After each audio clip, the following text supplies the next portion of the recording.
இளஞ்சூரியனை பார்ப்பதை போலவே தங்கள் திருமேனியை போலவே பொறித்த வண்ணமாக இந்த குந்திதேவியின் கர்ப்பத்திலே பிறந்திருக்கின்ற இந்த குழந்தையை பார்த்தீர்களா சுவாமி? நீயும் நானும் ஒன்று சேர்ந்த பிறகு ரிஷிவிண்டம் இரவு தங்காது என்ற வாக்கின்படி உண்மைதான். உன்னுடைய கரத்திலே அழகான ஆண்மகன் அமர்ந்து கொண்டிருக்கிறார்.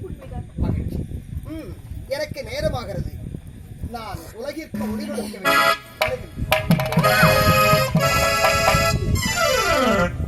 சுவாமி, என்ன இது? இப்படி ஒரு திருமலையானதை என்னிடத்திலே நீங்கள் காண்பிக்கலாமா?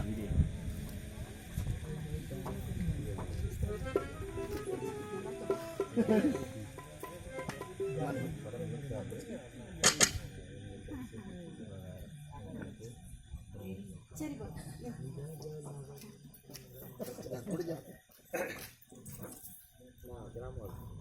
வளர்ந்த உலகிலே பாரத கண்டத்திலே தேடி கிடைக்க பெற்ற நாட்டிற்கு நாடு மகாநாடாக விளங்குகின்ற நீர்வளம், நிலவளம், குடிவளம் அகிலம் பொருந்திய நம்முடைய கிராமம் வீரந்தாங்கல் என்று சொல்லலாம். நெல்லைக்கழகு சிறுசம்பா, நீருக்கழகு பன்னீர், ஊருக்கு அழகு வீரந்தாங்கல் என்று சொல்லலாம்.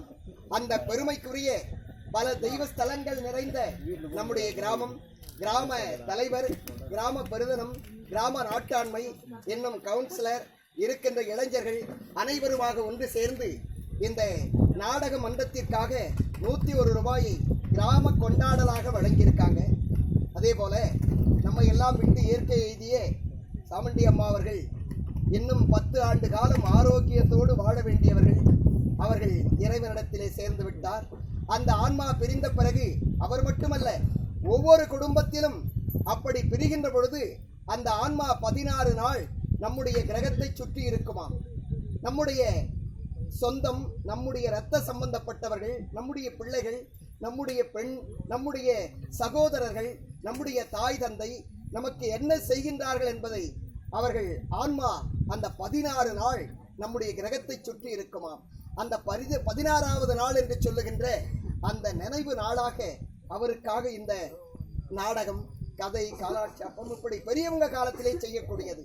வாலி மோட்சம், கர்ணன் மோட்சம், இப்படி மோட்சம் அடைகின்றவர்கள் இறைவனிடத்திலே அவருடைய ஆன்மா சேர வேண்டும்.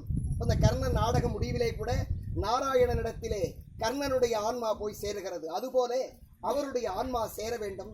அவருடைய பிள்ளை, அவருடைய பெண்கள், உற்றார் உறவினர், சகோதரர்கள், அவரோடு இருந்த இன்னும் பழகிய நண்பர்கள் அனைவருக்கும் அவர்கள் இறைவனிடத்திலே சேர்ந்தாலும் ஒரு தெய்வமாக இருந்து அவர்களுக்கு துணையாக இருக்க வேண்டும் என்று சொல்லி இந்த நாடகத்தை ஏற்பாடு செய்த அன்னாருடைய குடும்பத்தாருக்கும் அவருடைய நண்பர்களுக்கும் எங்களது மன்றத்தின் சார்பாக மனமார்ந்த நன்றியும் வணக்கத்தையும் வாழ்த்தினையும் தெரிவித்துக் கொள்கிறோம். அதே போல நம்முடைய மதிப்பிற்கும் மரியாதைக்குரிய ஐயா அவர்கள் கனகராஜ் ஐயா அவர்கள், பிள்ளையின் பெருமை பெற்றவருக்கு தெரியும், வித்தையின் அருமை கற்றவருக்கு தெரியும் என்று சொல்வது போல இங்கெல்லாம் நிறைய நாடகங்களை பார்த்து ரசித்து அந்த நாடகத்தை நுணுக்கமாக கற்பனை புராணமாக பாரதம், ராமாயணம் இப்படி இதிகாசங்கள் அனைத்து நாடகங்கள்